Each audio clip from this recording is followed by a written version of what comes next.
Pertempuran Medan Area. Tahukah kamu mengenai Pertempuran Medan Area? Pertempuran Medan Area merupakan suatu peristiwa perlawanan rakyat Indonesia kepada sekutu yang terjadi di Medan, Sumatera Utara.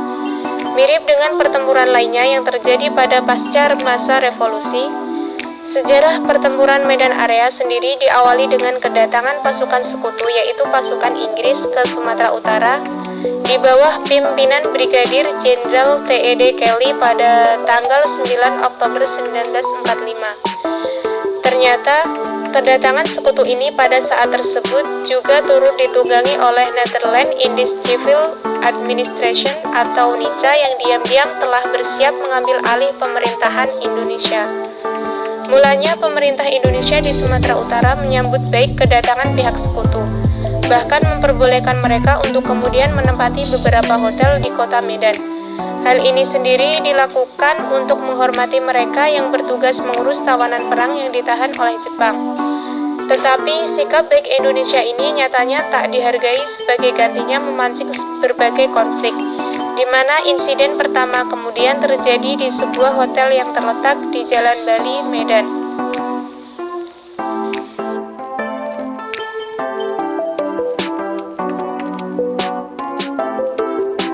Latar belakang dari Pertempuran Medan Area. Mirip pertempuran-pertempuran lainnya pada masa revolusi, Pertempuran Medan Area ini juga diawali dengan kedatangan pasukan sekutu ke Sumatera Utara pada 9 Oktober 1945. Pasukan ini sendiri dipimpin oleh Brigadir Jenderal T.E.D. Kelly. Sekutu yang membawa satu brigade yaitu Brigade 4 dari Divisi India ke-26. Kedatangan brigade ini juga turut diboncengi oleh orang-orang Netherlands Indies Civil Administration yang diam-diam dipersiapkan untuk kemudian diambil alih oleh pemerintahan Indonesia. Pada mulanya, pemerintah Republik Indonesia di Sumatera Utara memperkenankan mereka untuk menempati beberapa hotel di Medan, seperti diantaranya Hotel Debur, Grand Hotel, Hotel Astoria, dan lain sebagainya. Pejabat Sumut yang juga tidak mengetahui mengenai apa tujuan mereka yang sesungguhnya, melainkan semata-mata ingin menghormati tugasnya dalam mengurus para tawanan perang yang ditahan oleh Jepang.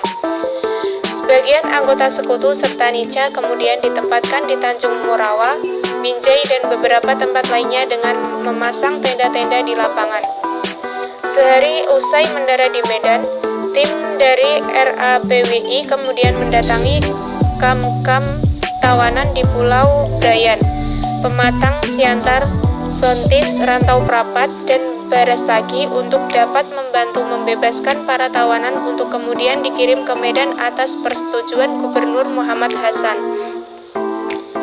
Tanpa disangka-sangka, para tawanan perang ini langsung dibentuk menjadi Batalion KNIL.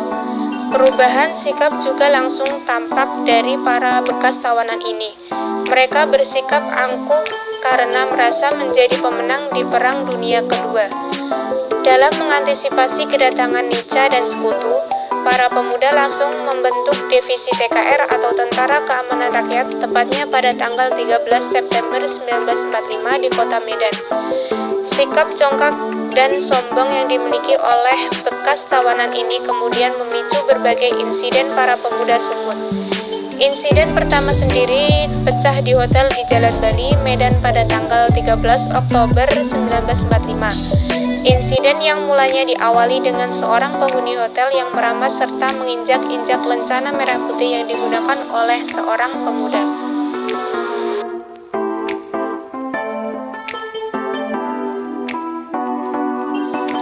Dimulainya Pertempuran Medan Area. Insiden lencana sekaligus menandai pula dimulainya Pertempuran Medan Area. Hotel ini sendiri kemudian diserang serta dirusak oleh para pemuda. Dalam insiden ini jatuh 96 orang yang mengalami luka-luka, dengan sebagian besar diantaranya adalah orang-orang NICA. Insiden juga kemudian menjalar di beberapa kota lainnya seperti diantaranya Pematang, Siantar, dan Barastagi.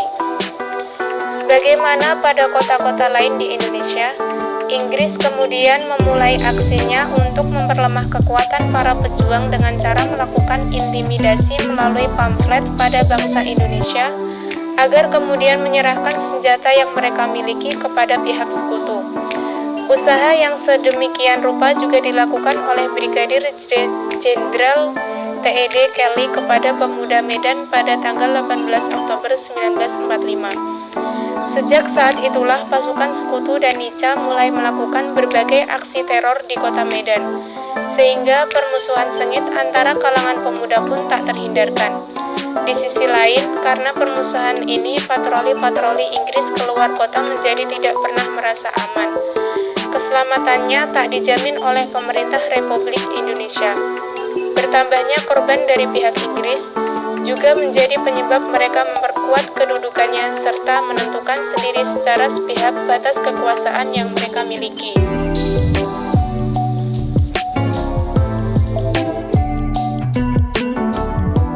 Pertempuran Medan Area yang semakin sengit. Pada tanggal 1 Desember 1945, pihak Sekutu memasang papan-papan besar dengan tulisan Fixed Boundaries Medan Area dari berbagai sudut pinggir kota Medan. Sejak saat ini, Medan Area menjadi sangat terkenal. Tindakan para pihak Inggris ini juga menjadi pelanggaran kedaulatan serta tantangan bagi para pemuda. Di saat bersamaan, Inggris dan Nica juga melakukan berbagai aksi pembersihan kepada unsur-unsur Republik Indonesia yang berada di kota Medan. Para pejuang Medan Area ini membalas aksi-aksi Sekutu dan Nica, sehingga konfrontasi pun menjadi tidak terhindarkan. Akibatnya, wilayah Medan kemudian menjadi tidak aman.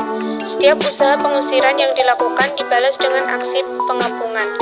Bahkan seringkali terjadi pertempuran dari angkatan bersenjata.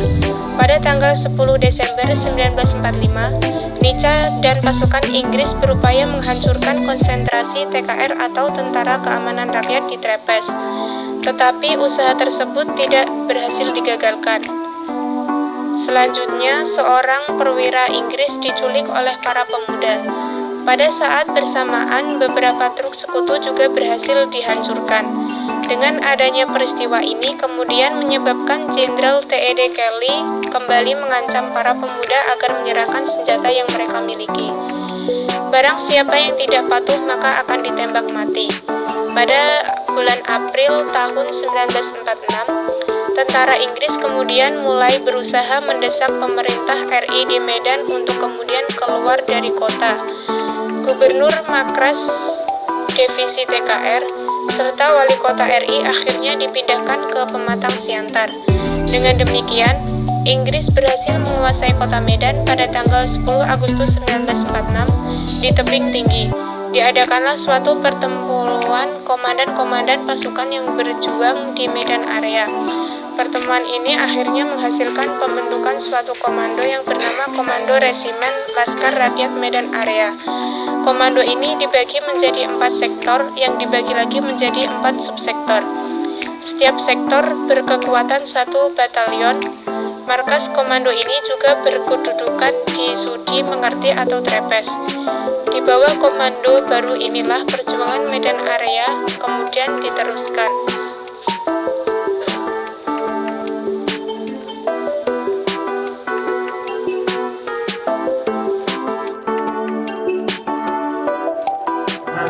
Akhir pertempuran Medan Area.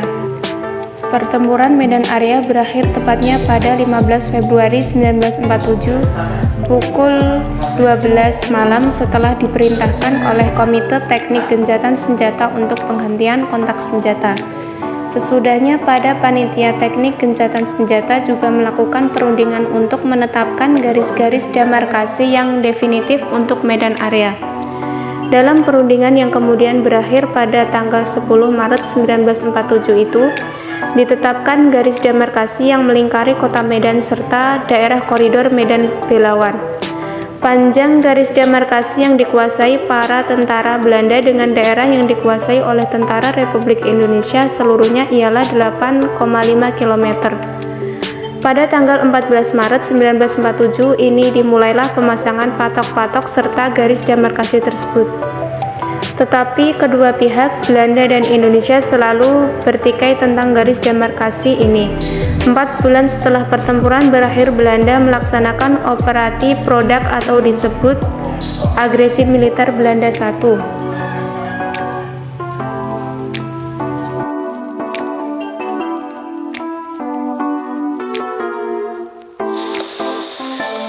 Terdapat beberapa akibat dari pertempuran Medan Area. Yang pertama yaitu terbaginya kawasan Medan oleh garis demarkasi. Yang kedua, perpindahan pusat pemerintahan Provinsi Sumatera ke Pematang Siantar.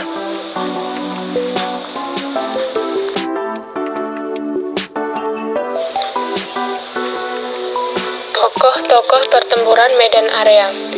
1. Brigjen T.E.D. Kelly. 2. Ahmad Thohir.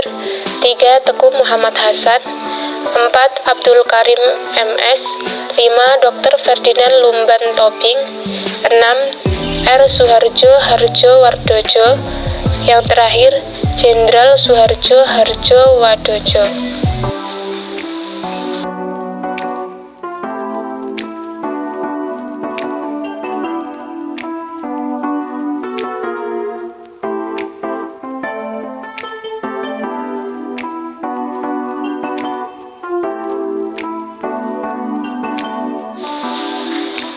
Mengenal kota Medan. Medan merupakan ibu kota provinsi dari Sumut atau Sumatera Utara, Indonesia. Kota ini sebagai kota terbesar ketiga di Indonesia setelah Surabaya dan DKI Jakarta.